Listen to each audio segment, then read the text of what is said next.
পরবর্তী সময় তৃণমূলের আমলে এখানে র্যাগিং এর নামে রানাঘাটের একটি অত্যন্ত সাধারণ পরিবারের ছাত্র তাকে খুন করা হয়, এটাও আপনারা জানেন। হইচই হয়েছিল, প্রতিবাদ হয়েছিল।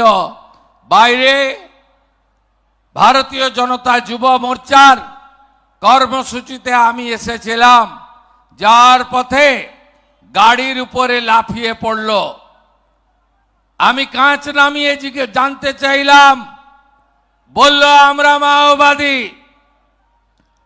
মাওবাদী, আপনাকে গো ব্যাক করার জন্য এসেছি। আপনি বিজেপি করেন, আমরা আপনাকে গো ব্যাক বলার জন্য এসেছি, আমরা মাওয়িস্ট।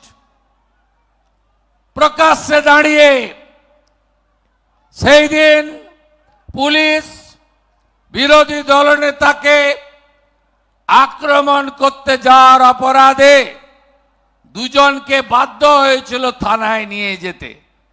আমি রাত্রি 12টায় জেনেছিলাম তদানীন্তন পুলিশ মন্ত্রী ফোন করে সেই দুজন মাওবাদীকে ছাড়িয়ে দিয়েছিল।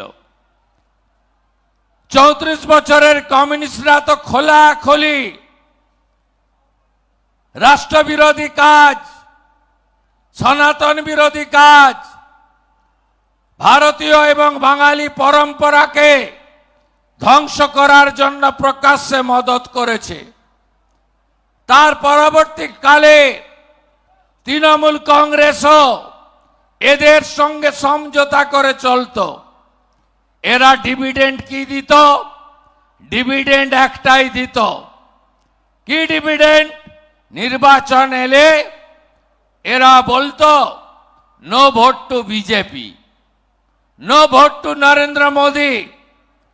আর তার সুফলটা ঘুরিয়ে প্রাক্তন মুখ্যমন্ত্রী, যিনি দুবার আমার কাছে হেরেছেন, একবার নন্দীগ্রামে আর একবার ভবানীপুরে, তিনি তার ডিভিডেন্ডটা নিতেন।